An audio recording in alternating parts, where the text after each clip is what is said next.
One of the modern JavaScript feature we use quite a lot in our project is a spread operator. Let's say we have two arrays as a variable. So in the first variable, in the box 1, we have an array with the item 1, 2. And in the second box, we have an array with the item 3, 4. So if you wanted to combine them as an old way of JavaScript, you'll do something like this. You'll combine two boxes with the concate method, like box1 dot concate, and in this parenthesis, we just pass the second box. This is the old way of JavaScript. Now, in modern JavaScript feature from ES6, we can rewrite this code like this.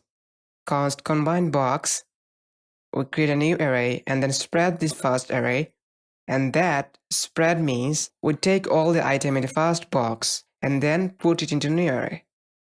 Similarly, we spread the second array. You see that the spread operator is represented using 3 dots. Now you'd say there is no optimization technique in terms of the length of this code in between two lines. So what is an improvement? Well, what if we wanted to add an element somewhere in the middle? We can simply come here and add any elements right in the middle without any complexity.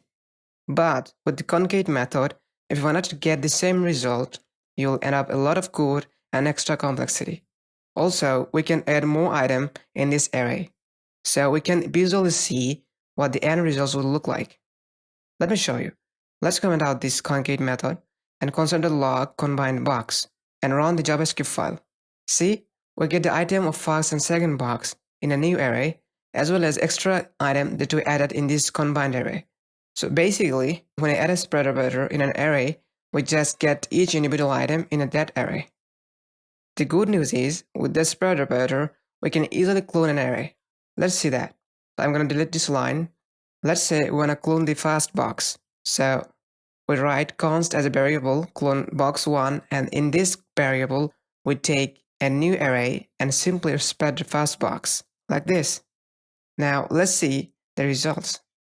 So console.log and clone box1, save the changes, and run this JavaScript file, and here's a clone.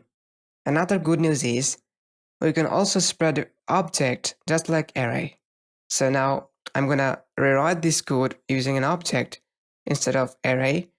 So let's define a const text1 in an object with the property first name called Shahan, and another object with the property last name Ahmed, okay? So we want to combine these two objects into a single object.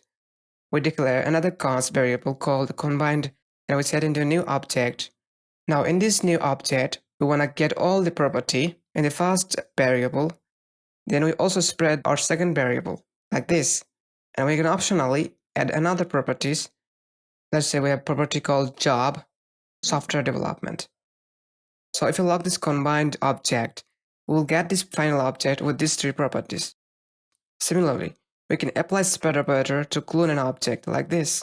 So we simply take this first name and clone its object into new object. Then we log this console and see, this is the same results. So this is the benefits of using the spread operator. We can simply clone any array or any object, and you will see this spread operator in almost all modern JavaScript projects. Next, we'll talk about REST operator, which is very confusing for the beginners developer. And if you like this video, make sure to subscribe. Thanks for watching.